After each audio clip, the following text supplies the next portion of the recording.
পশ্চিমবঙ্গে এখন একটা ভোটের সিজন, অনেক কিছু তো প্রতিটা নিউজে আমি পড়ছি। তৃণমূলের প্রার্থী তালিকা দেখলাম, বিজেপির দেখলাম, সিপিএমের দেখলাম।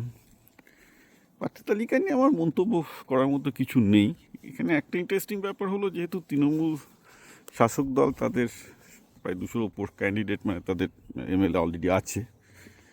খুব ইন্টারেস্টিং যে তারা পারফরমেন্স অনুযায়ী প্রচুর প্রচুর এমএলএকে ছেঁটে ফেলেছে, যাদের পারফরমেন্স ভালো নেই। এবং মোটামুটি জেনুইন রিপোর্ট বলছে, তৃণমূল যাদেরকে এমএলএ পজিশন থেকে ছেঁটেছে কারোরই পারফরমেন্স ভালো ছিল না। অর্থাৎ তৃণমূল, এটা আমি আবার বলছি যে মানে এটা একটা খুব আমার না, বাঙালিদের বিদ্যা বুদ্ধি খুব হাসি লাগে। ধরুন আপনি বিজেপি করেন বা আপনি সিপিএম করেন, আপনাকে যদি তৃণমূলকে হারাতে হয়, যেটা আপনারা চাইছেন, তাহলে তো আপনাকে তৃণমূলের শক্তি এবং দুর্বলতা দুটোই বুঝতে হবে, রাইট?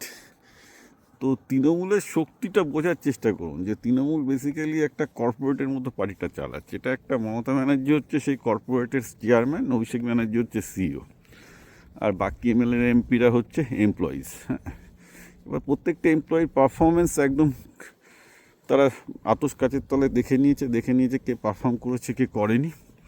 সেই অনুযায়ী তারা মানে যেগুলো পারফর্ম করেনি, নন পারফর্মারদেরকে পুরোপুরি রিপ্লেস করে ফেলেছে। বিজেপি বেশ কিছু ভালো মুখ এনেছে, এর মধ্যে উল্লেখযোগ্য ব্যাপার হলো স্বপন দাশগুপ্তকে এনেছে রাসবিহারীতে। খুবই ভালো লোক, আমি বলবো পণ্ডিত লোক। তিনি যদি জেতেন আমি খুশি হব, কারণ বিধানসভায় তার মতো শিক্ষিত লোক গেলে ডেফিনেটলি বেটার হবে। তো আমি জানি না রাসবিহারী থেকে উনি জিতবেন কিনা, কিন্তু জিতলে আমি মনে করি বাংলার ভালো হবে। সেকেন্ড একটা দেখলাম যে থেকে কী যেন বলে, আমাদের ভারত সেবাশ্রমের এক সন্ন্যাসী কালিয়াগঞ্জ বা কালিয়াচক ওরম জায়গায় দাঁড়িয়েছে। তো একটাই প্রথম হয়তো একজন সন্ন্যাসী তার আশ্রম ছেড়ে পলিটিক্সে নামছে।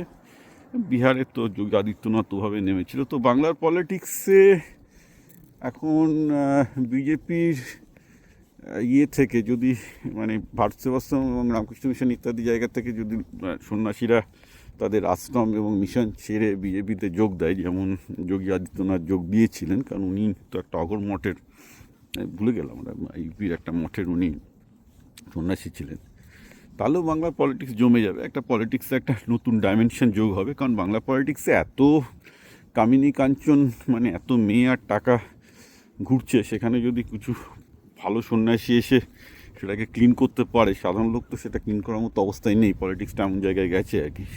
সেটাও ডেফিনেটলি আমি বলবো ওয়েস্ট বেঙ্গল পলিটিক্সের জন্য ভালো হবে।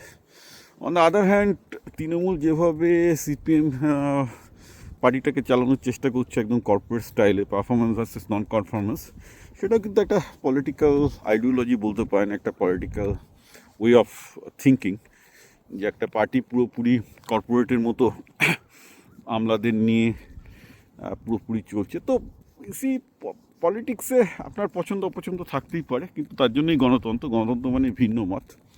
আর বিভিন্ন পলিটিক্যাল পার্টির রাজ্য শাসন করার ব্যাপারে একটা ডিফারেন্সিয়াল অ্যাপ্রোচ থাকবে, নিজস্ব অ্যাপ্রোচ থাকবে। সেই নিজস্ব অ্যাপ্রোচগুলো পশ্চিমবঙ্গে কিন্তু আমরা দেখতে পাচ্ছি।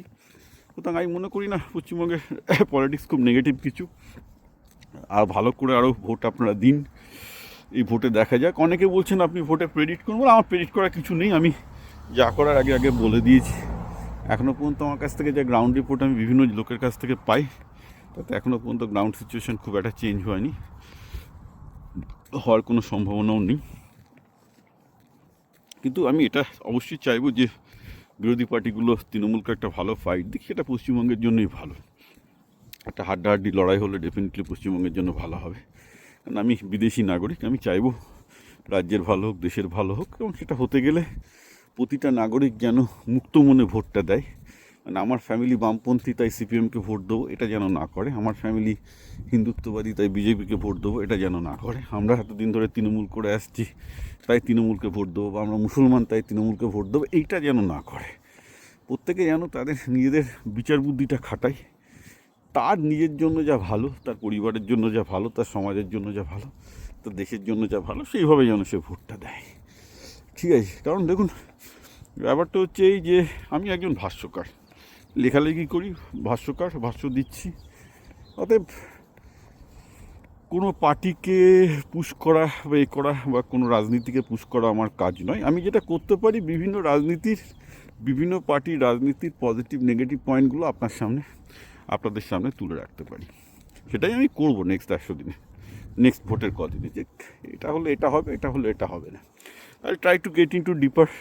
কিন্তু এখন তো মোটামুটি ক্যান্ডিডেটগুলো ঠিক হওয়ার পর কোন পার্টির কী ধার, কোন পার্টি কী কী পয়েন্ট এক্স্যাক্টলি ফাইট করতে চাইছে, পুরো ব্যাপারগুলো ডিটেলস আরও আসবে।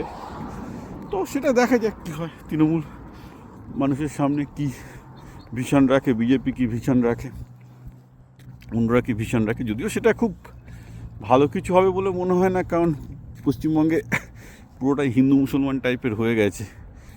সেইভাবে ইস্যুভিত্তিক তো রাজনীতি আর হয় না, এটা অত্যন্ত দুঃখজনক ব্যাপার। কিন্তু আমি আশা করবো যেগুলো ফিরে আসবে। আমি খুব পজিটিভ মাইন্ডেড লোক, আমি আশা করি পশ্চিমবঙ্গের জন্য ভালো কিছু আসবে।